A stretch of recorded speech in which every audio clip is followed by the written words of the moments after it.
The church bells rang like a knife through my chest, each chime slicing deeper as I stood outside, hidden in the shadow of a sycamore tree. She was in there, Lila. My Lila marrying someone else. Her white dress a blur through the stained glass windows. For years of stolen kisses, whispered promises, and dreams of a life together, now crumbling like ash in my hands. I'd met Lila in our freshman year at Berkeley, her laugh like sunlight breaking through a storm. We were inseparable, sneaking into dive bars in San Francisco, sharing secrets under the stars on Ocean Beach. Our hands intertwined as we planned a future that felt invincible. She was my first love, the kind that carves itself into your bones. But her family, rooted in a small, conservative town in Northern California, never knew about us. To them, I was just her best friend, Ethan, the quiet art major with paint-stained jeans and too long hair. Lila swore we'd tell them one day, that we'd build a life together despite their expectations. But last summer, she started pulling away texts unanswered. Plans canceled, her eyes dodging mine.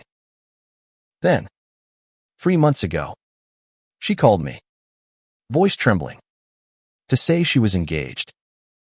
To a man. A good match, her parents said. A man who fit their vision of her future. I didn't come to the wedding to watch her walk down the aisle. I came because I needed to see it, to let the truth burn through me so I could finally let her go. But standing there, the weight of her choice crushed me. My knees buckled, and I sank to the grass, tears spilling before I could stop them.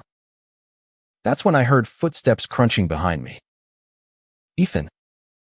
A voice called, soft but steady.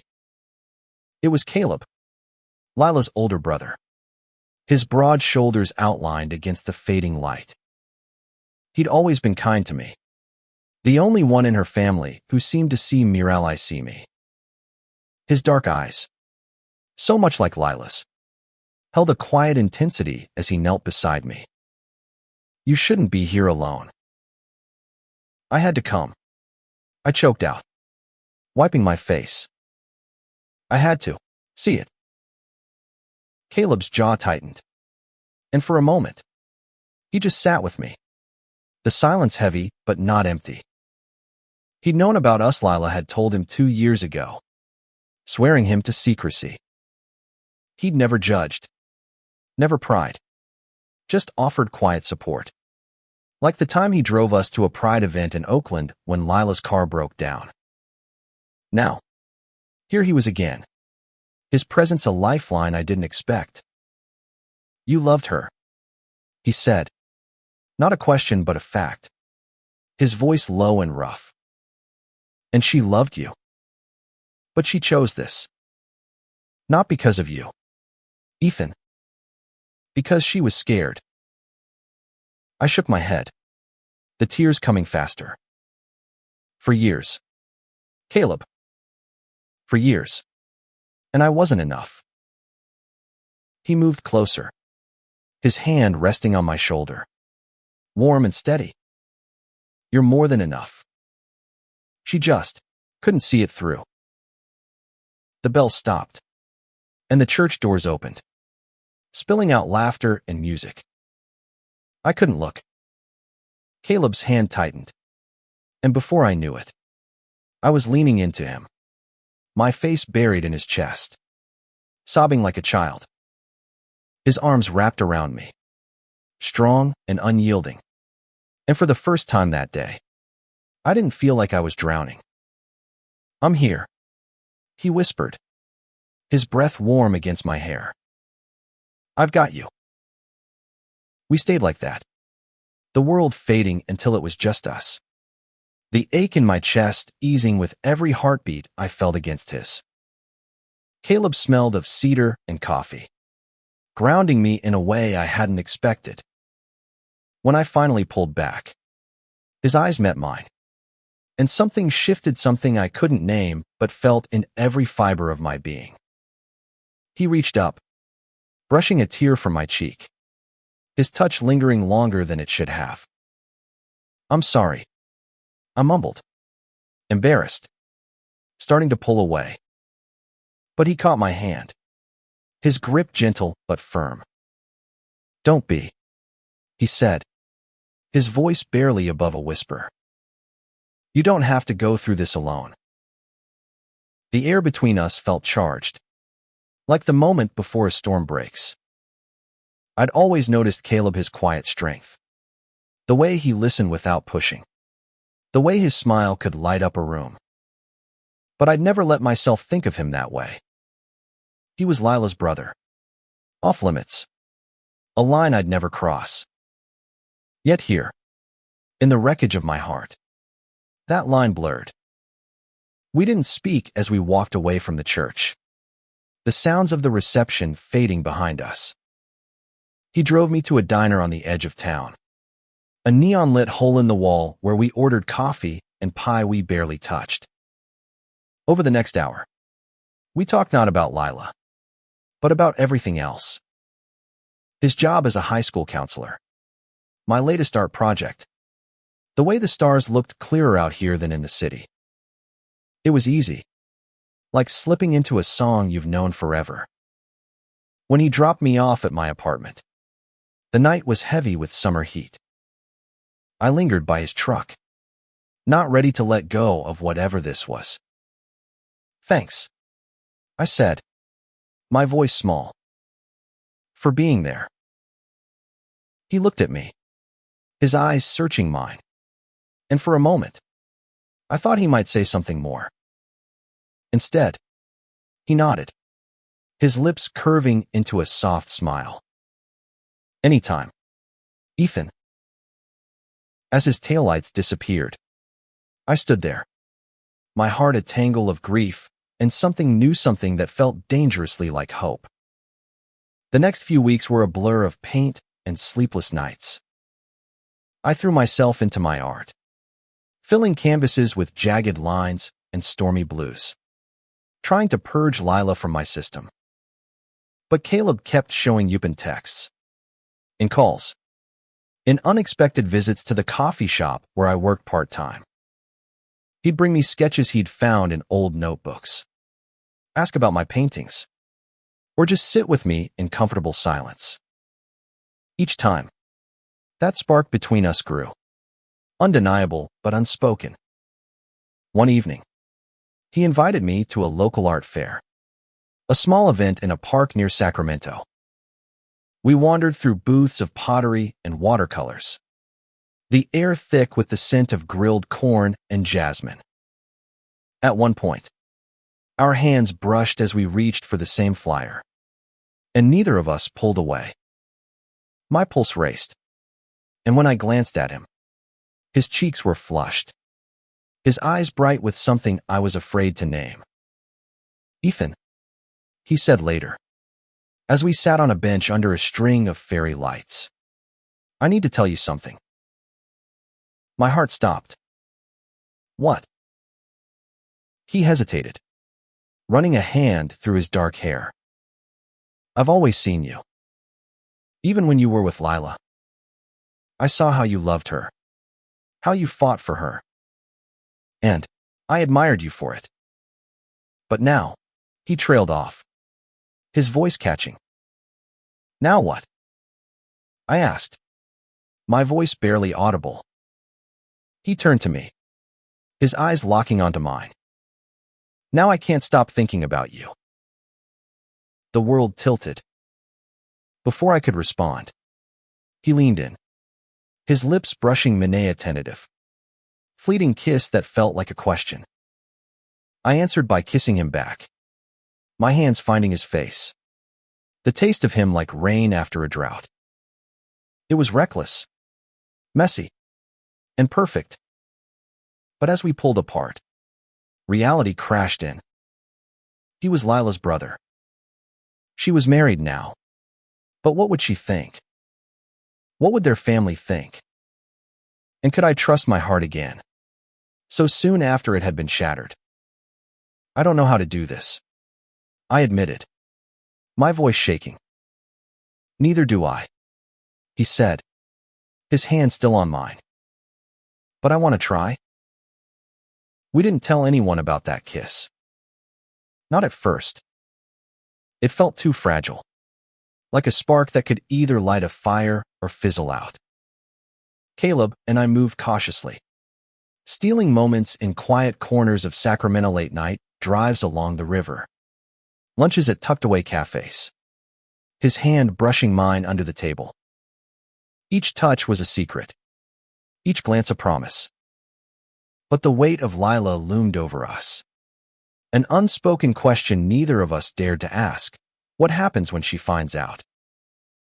I tried to focus on the present, on the way Caleb's laugh made my chest ache in a good way, on how he'd show up at my studio with takeout and a playlist of indie songs he thought I'd like. He was different from Lila, steadier, more grounded, with a quiet strength that made me feel safe. But the ghost of her lingered. I'd catch myself staring at old photos on my phone, her smile a reminder of the years I'd spent believing she was my forever.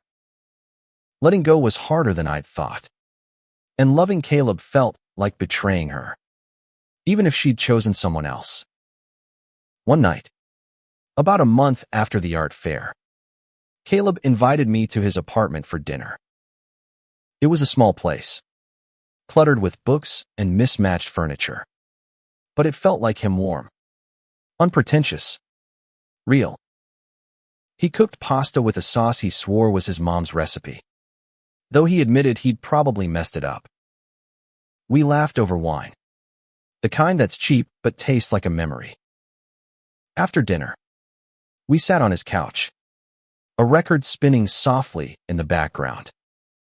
"Ethan," he said, his voice serious, "are we doing this? Really doing this?" I knew what he meant. This wasn't just about stolen kisses or late-night talks. This was about choosing each other, about risking everything as family, our past, the judgment we'd face. I wanted to say yes, but the words caught in my throat. "I'm scared," I admitted. What if we don't work? What if I'm not ready?" He reached for my hand, his thumb tracing circles on my skin. "I'm scared too. But I've never felt this way before. Not with anyone. And I think you feel it too." I did. God, I did. But the fear was a living thing, clawing at me. I leaned into him, resting my forehead against his. "What about Lila?" I whispered. He sighed, his breath warm against my cheek. "She made her choice. And I'm making mine. I want you, Ethan. Not as her brother. Not as a rebound. Just me." His words broke something open in me, and I kissed him, harder than I meant to, like I was trying to pour all my doubts and hopes into it. He kissed me back, his hands pulling me closer. And for a moment, the world was just us, no past, no consequences, just this. But the world doesn't stay quiet for long. The next morning, my phone buzzed with a text from Lila. "Can we talk? I heard you've been spending time with Caleb." My stomach dropped.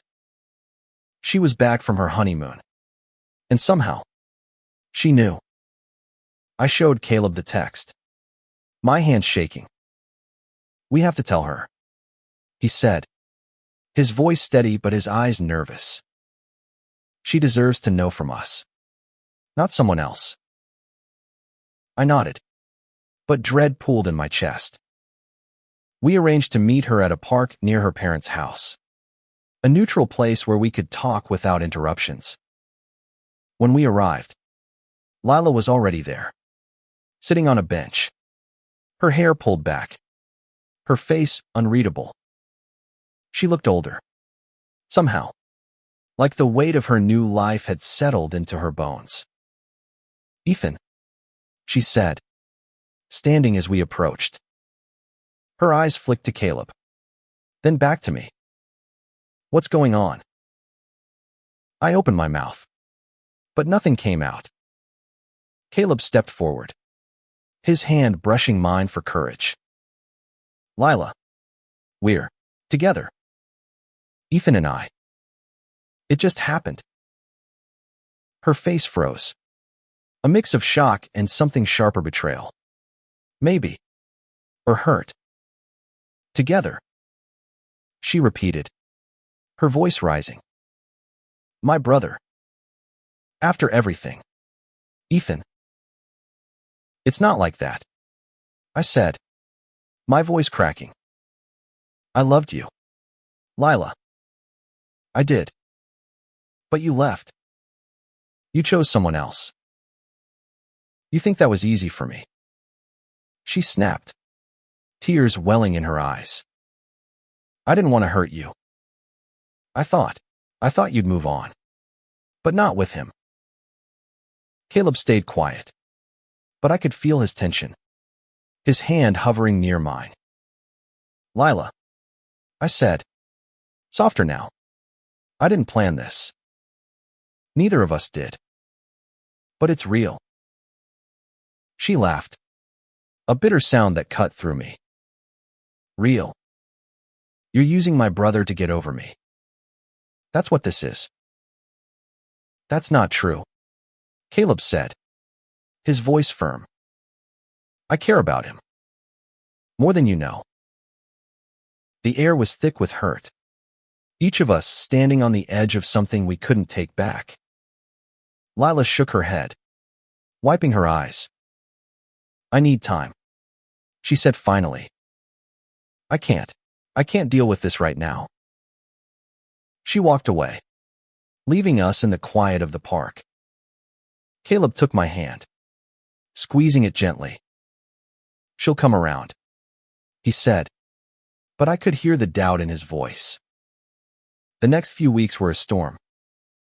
Lila didn't speak to either of us, and whispers started spreading through her family. Caleb's parents called him, their voices laced with confusion and disapproval. "What are you doing?" his mom asked over speakerphone one night. "This isn't right, Caleb." "Not with Ethan." I sat on his couch, listening, feeling like I'd torn their family apart. But Caleb didn't waver. He held my hand through every tense call, every sidelong glance from coworkers who'd heard rumors. He showed up at my studio with coffee when I worked late, sat with me through my doubts, and kissed me like I was the only thing that mattered. Slowly, I started to believe in us, in the possibility of a love that didn't have to hide.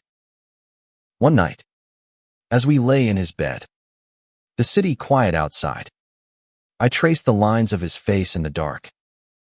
"I'm falling for you," I whispered, the words terrifying and true. He smiled, pulling me closer. "Good. Because I'm already there." Fall turned to winter, and Sacramento's streets glittered with frost. Caleb and I grew closer, our lives weaving together movie nights at his place, mornings sketching in my studio, his hand in mine as we walked through Christmas markets. But Lila's silence was a shadow, a reminder that our happiness came at a cost. I wanted to reach out, to fix things, but Caleb urged me to give her space. "She'll come to us when she's ready," he said, though I could see the strain in his eyes.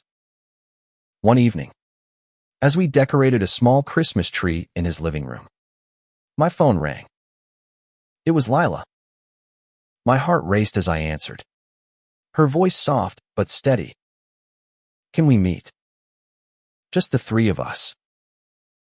We agreed to a coffee shop downtown, a cozy place with mismatched mugs and the hum of holiday music. When we arrived, Lila was already there, stirring a latte, her wedding ring glinting under the lights. She looked nervous but determined, her eyes meeting ours with a clarity I hadn't seen in months. "I've been thinking," she started, her voice low. "I was angry. Hurt. I felt like you'd both betrayed me. But I was wrong to put that on you." I held my breath, waiting. Caleb reached for my hand under the table, his warmth grounding me. "I loved you, Ethan," she said, her eyes locking onto mine. "I still do, in a way. But I couldn't be who you needed. Not with my family. Not with everything. I chose this life because it was easier. And I'm happy. Mostly. But seeing you too." She paused, a small smile breaking through. "It's not what I expected, but it makes sense. You're good for each other." Tears pricked my eyes, but they weren't the same as before. These were relief, gratitude, a weight lifting. "I'm sorry if we hurt you," I said. "I never wanted that." "I know," she said. "And I'm sorry for how I reacted. I needed to figure it out." Caleb squeezed my hand, his voice gentle. "We're family, Lila. All of us. That doesn't have to change." She nodded, her eyes glistening. "I want to be okay with this. I am okay with this.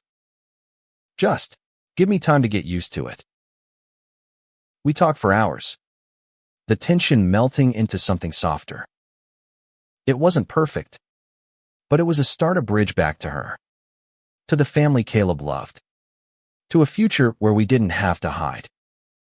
That spring, Caleb and I moved in together, a small apartment with a view of the river.